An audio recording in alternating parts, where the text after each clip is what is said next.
국내 주가 조작 범죄를 조사하고 있는 증권범죄합동수사단이 출범 후 100일간 125명을 수사해 81명을 입건하고 188억 원의 범죄 수익을 환수했습니다. 제조업계의 장시간 근로실태가 여전히 심각한 것으로 나타났습니다. 현재 자동차 노조가 올해 임금과 단체협약 교섭에서 합의점을 찾지 못하자 20일 파업에 들어갔습니다. 삼성전자와 현대자동차 등 주요 대기업들이 불황에도 불구하고 판매활동 촉진이나 광고 선전 등에 많은 비용을 지출하고 있습니다.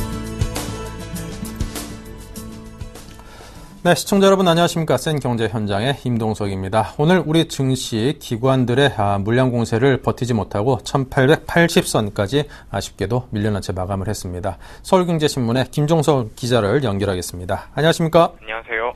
네, 오늘 많이 빠졌습니다. 마감 시황 정리 부탁드립니다. 네, 오늘 코스피 지수는 전날보다 29.79포인트, 1.55% 내린 1887.85포인트의 장을 마감했습니다. 전날 뉴욕 증시는 4거래일 연속 하락 마감했는데요. 21일 열릴 미국 연방준비제도의 7월 연방공개 시장위원회 회의록 공개를 앞두고 관망 심리가 작용한 데다 양적 완화 축소 우려 확대와 10년 만기 미국 국채금리가 3%에 급등하는 등 악재가 투자 심리를 위축시켰습니다. 오늘 하락 출발한 코스피 지수는 장중 외국인이 매수세를 키우면서 상승 전환했지만 기관이 2천억 원 넘는 매물을 쏟았는 데다 장중 인도에 금융위기가 초일기에 들어갔다는 외신 보도까지 전해지면서 하락폭을 키웠습니다. 오늘 외국인이 2,890억 원, 개인이 1억 원 순매수했지만 기관이 2,853억 원 대규모 순매도에 나섰습니다. 업종별로는 의료정밀이 7.68% 하락했고 의약품, 철강금속, 건설업 등 대부분 업종이 약세를 보였습니다. 시가총액 상위 종목도 동반 약세를 기록했는데요. LG화학은 3.65%, 포스코는 1.66% 하락하는 등 철강 화학주의 약세가 두드러졌습니다. 그리고 현대차와 기아차, 현대모비스 등 현대차 3인방도 하락했고 장 초반 1% 넘게 반등한 삼성전자와 SK하이닉스도 하락하면서 장을 마감했습니다. 한편 오늘 코스닥 지수는 전날보다 2.35% 내린 537.57의 거래를 마쳤습니다. 네. 자, 그리고 상장사들의 올해 순이익 전망치 하향세가 최근 들어서 어느 정도 좀 멈춘 것으로 시장에서 평가하고 있는 듯합니다. 그동안 국내 증시를 짓눌렀던 어닝 쇼크 일단락됐다 이런 평가도 나오고 있는데요. 어떻습니까? 네. 오늘 동양증권이 200개 주요 종목의 올해 실적 전망치를 조사한 결과 연간 순이익 전망치는 지난 19일 기준으로 95조 8천억 원에 달했습니다. 이는 지난주와 동일한 수준이어서 지난 7월 둘째 주부터 줄곧 지속되어 온 이익 전망치 하향 조정 흐름이 10주 만에 그친 것으로 나타났습니다. 전망치 변동성이 높은 한국전력을 제외하면 0.2%가량 오히려 상향 조정된 수준인데요. 김승현 동양증권 연구원은 200개사의 올해 순이익은 지난 6월 말 103조 원에서 두 달 새 7조 원가량 줄어들었지만 최근 더 이상 감소세가 나타나지 않기 시작했다며 적어도 9월 말까지는 기업의 어닝 축소가 국내 증시에 악재로 작용할 가능성이 그만큼 줄어든 것으로 보인다고 말했습니다. 동양증권에 따르면 200개 주요 상장사의 3분기 순이익은 28조 원에 달해서 사상 최대치에 달할 전망입니다. 국내 증시는 지난 2, 4분기부터 어닝 쇼크를 기록하는 등 지난 분기까지 5분기 동안 지속적으로 실적 악화에 시달려 왔는데요. 우리투자증권에 따르면 2, 4분기의 경우 삼성전자를 제외하더라도 기업의 영업이익이 2.0%가량 웃돈 것으로 파악됐습니다. 지난 분기 실적 발표를 거치면서도 이미 낮아진 눈높이 등의 영향으로 예상치보다 좋은 영업이익을 내놓는 기업들이 전체의 52%를 차지한 것으로 분석됐습니다. 김재현 우리투자증권 연구원은 최근 들어 기업의 이익이 예상치와 발표치의 간극이 줄어들고 있어서 어닝 리스크가 눈에 띄게 축소되고 있다며 3, 4분기에는 IT를 제외한 다양한 업종에서 이익 개선 기대감이 나오고 있어 긍정적이라고 평가했습니다. 네. 자, 그리고 국고채 30년물 금리가 이 사상 최초로 4%대를 넘어섰군요. 앞으로도 채권 시장에 상당한 약세가 이어질 것으로 보여지는데요. 자, 그렇다면 그동안 입은 손실에 대한 회복은 더욱더 쉽지 않을 것으로 보입니다. 어떤 전망을 하십니까? 네. 지난해 9월 국채 30년물을 매입했다면 현재 국채 30년물 평가 손실은 17%에 달하는데요. 특히 최근 국고채 30년물 금리가 사상 처음으로 4%를 넘어섰는 등 초기 투자자들이 울상을 짓고 있습니다. 채권 금리가 크게 오르면서 채권 가격이 하락해 평가 손실이 눈덩이처럼 불어난 것인데요. 당분간 채권 시장에 호재가 없을 것으로 평가되면서 장기간 보유하는 방법 외에는 마땅한 대안도 없는 상황입니다. 오늘 한국거래소에 따르면 국고채 30년물은 장리 유통시장에서 8,318원에 거래되고 있습니다. 채권 가격은 금리에 반비례하기 때문에 금리가 상승하면 자연스럽게 가격이 하락하는데요. 지난해 9월 매입한 국고채 30년물 1억 원어치를 현재 유통시장에 되판다고 할 경우 약 1,700만 원의 손실을 봐야 하는 상황입니다. 그러나 국고채 30년물은 평가 손실이 발생했지만 계속 보유하고 있으면 연간 3% 수준의 금리를 30년 동안 받을 수 있는 상품이기도 한데요. 이 때문에 주식의 손실과는 그 의미가 좀 다른 편입니다. 때문에 상당수 투자자들도 장기 투자를 목적으로 매입해서 포트폴리오에 담고 있기도 합니다. 네. 자, 지금까지 증시 관련 소식 김종성 기자와 함께했습니다. 감사합니다. 고맙습니다.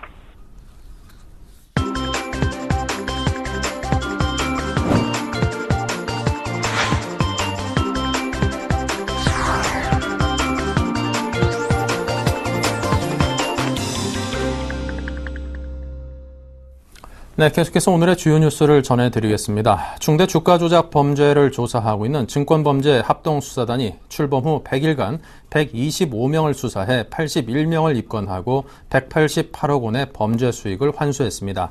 합수단은 5월 2일 출범한 이후 주가 조작 사건 14건을 수사해 81명을 입건했으며 31명을 구속, 29명을 불구속 기소하고 도주한 21명은 체포영장을 발부받아 추적 중입니다. 주가 조작 등으로 불법 취득한 범죄 수익을 박탈하는 환수 조치도 이루어졌으며 현재까지 국고에 환수된 돈은 45억 1,200만 원입니다. 합수단은 최대 주주와 대표이사, 사채업자 등 7명의 탈세 정보를 국세청에 제공했으며 국세청은 즉시 조사에 착수해 최대 주주의 차명 주식과 사채업자의 이자 소득 탈루에 대한 과세 조치를 진행하고 있습니다. 제조업계의 장시간 근로 실태가 여전히 심각한 것으로 나타났습니다. 고용노동부가 지난 5, 6월 전국의 자동차와 IT, 의료기기 등 제조업체 85곳을 대상으로 연장과 휴일 근로 실태 등에 대해 수시 감독을 벌인 결과 조사 대상의 87.1%인 74곳이 연장 근로 한도를 초과했습니다. 업종별로는 자동차 제조업에서 사업장의 94.9%가 법이 정한 연장 근로 한도를 위반해 연장 근로 관행이 심각했습니다. 이 밖에 기타 제조업과 의료기기, 신소재 제조업, IT업종 제조업 등이 뒤를 이었습니다. 주간 법정 근로 시간과 연장 근로 한도를 합한 52시간을 초과해 일하는 사업장은 62.4%로 나타났습니다. 주중 연장 근로 시간이 평균 12시간을 초과하는 사업장은 38.8%, 그 가운데 주중 16시간 넘게 일하는 곳도 15.3%에 달하는 것으로 조사됐습니다. 현대자동차 노조가 올해 임금 및 단체협약 교섭에서 합의점을 찾지 못하자 20일 파업에 들어갔습니다. 현대차 노조는 또 임단협 투쟁이 끝날 때까지 잔업과 주말 특근을 거부하기로 했습니다. 현대차는 20일 하루 파업과 잔업 거부로 자동차 2,106대를 생산하지 못해 435억 원의 생산 차질액이 발생할 것으로 추산했습니다. 현대차 노조는 기본급 13만 498원 인상과 상여금 800% 지급, 퇴직금 누진제 보장, 완전 고용보장 합의서 체결 등을 요구하고 있습니다. 삼성전자와 현대차, 현대중공업 등 주요 대기업들이 불황에도 불구하고 판매활동 촉진이나 광고 선전 등에 많은 비용을 지출하고 있습니다. 이는 공격적인 영업을 통해 불황을 정면 돌파하겠다는 의지로 풀이됩니다. 삼성전자는 올해 상반기에 19조 4,354억 원의 판매 관리비를 지출해 지난해 같은 기간에 비해 29.5% 늘었으며 특히 판매 촉진비는 3조 7,700억 원으로 작년 동기보다 56.8% 증가했습니다. 현대차의 상반기 판매비는 2조 9,249억 원으로 작년보다 5.2% 늘었고 관리비 역시 7% 증가한 2조 8,230억 원을 기록했습니다. 현대중공업은 22.1% 증가한 1조 4,048억 원을 판매 관리비로 사용했습니다. 해외에 공장을 운영 중인 국내 기업들이 해외 공장 운영이 어려워져도 국내 상황이 더 좋지 않아 국내 유턴은 고려하지 않고 있는 것으로 조사됐습니다. 대한상공회의소는 해외 공장을 운영 중인 제조업체 700개를 대상으로 국내외 제조업 경영 환경 변화를 조사한 결과 해외 공장 경영 여건이 과거보다 악화됐다는 응답이 37.9%로 나타나 좋아졌다는 응답을 크게 앞질렀습니다. 국내 공장 경영 여건이 악화됐다는 응답도 호전됐다는 답변보다 훨씬 많았습니다. 국내와 해외 여건을 비교한 결과 해외 시장이 더 낫다는 응답이 78%로 나타났으며 90%를 넘는 기업인들은 현지 해외 공장을 다른 국가로 이전할 의향이 없다고 답했습니다. 내년부터 에너지 관리 시스템을 새로 구축하는 기업은 구축 비용을 일부 예산으로 지원받거나 3에서 5%의 세액 공제 혜택을 받을 수 있게 됩니다. 기획재정부와 산업통상자원부 등은 EMS를 에너지 절약시설 투자 세액 공제 대상에 포함토록 조세특례 제한법 시행규칙을 개정하고 비용 지원과 융자금 신청 우대 등 혜택을 제공한다고 밝혔습니다. EMS는 센서 등을 이용해 건물이나 공장 내 소비 전력을 측정하고 흐름을 제어해 전력 소비량을 관리해주는 시스템으로 사람이 없는 방의 조명이나 냉난방을 자동으로 끄거나 작업 일정에 따라 미리 에너지 사용량을 최적화해줍니다. EMS를 구축하면 전력 소비량을 연평균 7에서 10% 줄일 수 있습니다. 네, 일본이 지난 7월 1980년 이후로 세 번째로 큰 규모의 무역 적자를 기록했다고 합니다.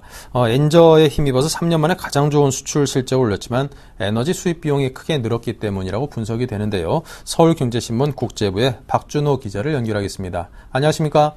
네, 안녕하세요. 네, 일본이 큰 폭의 무역 수지 적자를 기록했는데 먼저 규모가 어느 정도인지부터 일러주십시오.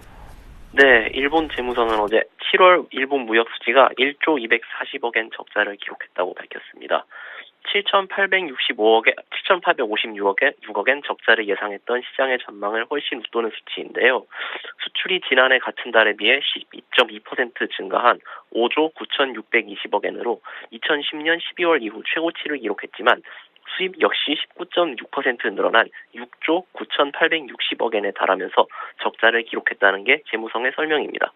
일본은 이로써 지난 1980년 오일 쇼크 이후 가장 긴 13개월 연속 무역 적자 행진을 이어가게 됐습니다. 적자폭 역시 지난 1980년 오일 쇼크 이후 세 번째로 크며 월 단위로 무역 통계를 발표하기 시작한 지난 1979년 이후 7월 적자로는 가장 높은 수치입니다. 네. 자, 이렇게 7월 무역 적자가 심해진 이유라도 있는 걸까요? 네. 지난 2011년 동일본 대지진과 후쿠시마 원자력 발전소 사고 여파로 인해서 원전의 가동 중단이 장기화된 탓에 화력 발전에 쓰는 원유와 천연가스의 수요가 늘어난 데다가 엔저의 여파로 수입 단가까지 올라서 무역 적자 규모가 예상보다 커졌다는 게 일본 재무성의 설명입니다. 아베 신조 총리의 아베노믹스에 따른 엔화 약세의 부메랑 효과인데요. 실제로 원유 수입이 30.2% 늘었고 스마트폰 생산과 판매가 호조를 보인 덕분에 반도체 등 전자부품 수입도 40.5%나 증가했습니다. 특히 반도체 부품, 의류 등 중국에서 수입한 물량이 월 단위로 사상 최대인 1조 4,909억엔에 달한 것으로 나타났습니다. 게다가 엔저 때문에 수입 단가가 높아진 것도 문제인데요. 엔 약세가 지속될수록 구조적으로 무역 적자가 심해질 수밖에 없는 실정입니다. 전문가들은 무역 적자가 수입 물가로 인해 고통받는 일본 경제에 좋지 않은 신호로 2015 회계연도가 시작되는 시점인 2015년 4월까지 무역 흑자를 기록하기 어려울 것이라는 전망을 내놓고 있습니다. 네. 자, 그런데 무역 수지는 물론 이렇게 적자를 기록했지만 그래도 수출은 또 3년여 만에 최고를 기록했다고요? 네, 엔저에 힘입어서 수출이 3년 만에 최고치를 보인 점은 그나마 긍정적으로 평가되는 부분입니다. 로이터 통신은 일본 수출 경제의 경쟁력이 높아졌다면서 엔저가 마침내 위력을 발휘하기 시작했다고 평가했는데요. 자동차와 스마트폰 등을 중심으로 미국, 유럽연합과 같은 일본의 주요 시장으로의 수출이 늘어난 건데요. 미국, 유럽연합으로의 수출은 각각 18.4%, 16.6%나 늘었습니다. 이 때문에 일각에서는 엔저가 수출 경쟁력을 높여줄 거라서 무역 적자가 크게 우려할 만한 수준은 아니라는 주장도 펴고 있는데요. 하지만 수출 증가율이 시장 전망치인 13.1%에는 미달했습니다. 수출 증가는 기대에 못 미치고 수입은 예상을 초과하는 상황은 그대로라는 뜻입니다. 네. 자, 이런 상황은 소비자의 인상을 둘러싼 논란에도 적자는 영향을 미칠 것으로 보이는데 어떻습니까? 네, 아베 신조 일본 총리는 내년 4월 소비세율을 3%포인트 인상하는 방안을 추진하고 있는데요. 이에 대해서 찬반의 목소리가 엇갈리고 있습니다. 아베 신조 총리의 경제자문역을 맡고 있는 혼다 에스로 교수는 18일에 경제 상황이 생각만큼 탄탄하지 못하다.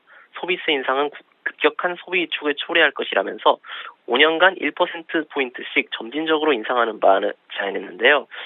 지난 12일 발표됐던 일본의 2분기 경제 성장률도 예상보다 낮은 연율 환산 기준으로 2.6%를 기록해서 소비세 인상 유보론에 힘을 실어주기도 했습니다. 반면 교도통신이 지난 17일에 공개했던 111개 대기업 대상 여론조사에서는 74개 기업이 재정 건전성 강화를 위해서 계획대로 소비세를 인상해야 한다고 답했습니다. 신용평가사 무디스도 지난 15일에 일본의 소비세 인상 계획이 연기되거나 강도가 약해질 경우 국가 신용도에 안 좋은 영향을 줄 것이라고 경고하기도 했습니다. 네, 잘 들었습니다. 지금까지 국제부의 박준호 기자였습니다. 감사합니다. 네, 감사합니다.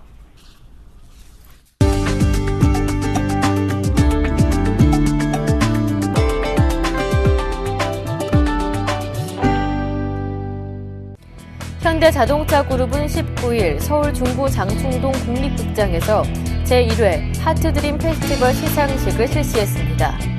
하트드림 페스티벌은 현대차그룹과 한국공연프로듀서협회가 주관하고 문화체육관광부 등 10개 문화예술단체가 후원하는 전국 최대 규모의 대학 공연예술 경연대회입니다. 45개 대학 1,500여 명의 학생들이 참가해 예선과 본선을 치른 끝에 청주대 연극학과팀과 명지대 영화 뮤지컬학부 뮤지컬 공연 전공팀이 각각 연극과 뮤지컬 부문에서 대상을 차지해 팀당 400만 원의 상금과 문화체육관광부 장관상을 받았습니다. 현대차그룹 관계자는 하트드림 페스티벌이 청년 예술가들의 등용문으로 거듭나길 바란다면서 세계 무대에서 K컬처를 이끌어갈 대한민국 문화예술계의 차세대 리더를 육성하는 데 힘쓰겠다고 강조했습니다. 해운사들이 다음 달에 컨테이너 운임을 올리기로 했습니다. 한진해운은 9월 1일부터 아시아발 유럽행 컨테이너 운임을 길이 40피트 컨테이너 1개당 $1,000 올리고 미주 서안과 동안행 운임은 각각 $400와 $600 인상할 방침입니다. 현대상선은 같은 날부터 아시아발 지중해 북유럽행 운임은 40피트 컨테이너 1개당 $515 올리고 미주 서안은 $400, 미주 동안은 $600 올립니다. 해운업계 관계자는 운임은 각 파주별로 개별 협상을 통해 정해진다면서 3분기 컨테이너 운송은 성수기를 맞아 물동량 증가가 예상된다고 전망했습니다.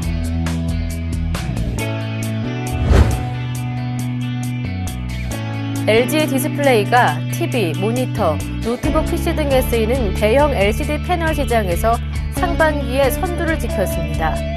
올해 상반기 9.1인치 이상 대형 LCD 패널 시장에서 LG 디스플레이는 8,896만 대를 판매해 시장 점유율 26.2%로 2위를 기록했습니다. 삼성 디스플레이는 상반기 7,038만 대로 2위를 차지했으며 대만 이노룩스와 AU 옵트로닉스가 각각 6,179만 대와 5,443만 대로 뒤를 이었습니다. 중국 최대 디스플레이 업체 BOE는 2,173만 대로 5위에 올랐습니다. 중국의 상반기 출하량 기준 대형 LCD 패널 점유율은 13.0%로 지난해 상반기 9.3%보다 4%포인트가량 높아졌으나 한국 업체의 점유율은 46.9%로 지난해 상반기 52.8%에서 6%포인트 가까이 떨어졌습니다.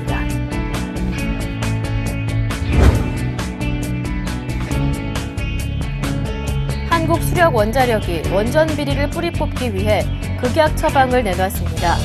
한수원은 징계 양정, 범죄 고발, 비리 신고 관련 지침을 대폭 강화했습니다. 10만 원 미만의 금품과 향응을 수수한 직원이라도 업무에 부당한 행위가 있을 경우에는 해임 처분할 수 있도록 못 박았습니다. 한수원은 알선 청탁, 직위 사적 이용 등 성실 의무 위반 행위와 성폭력, 음주운전 등 법령 위반 행위도 징계 요구는 물론 징계 심사 과정에서 해임이 가능하도록 양정 기준을 강화했습니다. 비리 신고로 회사 수익의 직접적 증대를 가져온 경우 보상금을 최대 10억 원에서 최대 20억 원으로, 비리 신고로 공익 증진에 기여했을 때는 포상금을 최대 5천만 원에서 최대 2억 원으로 각각 늘렸습니다.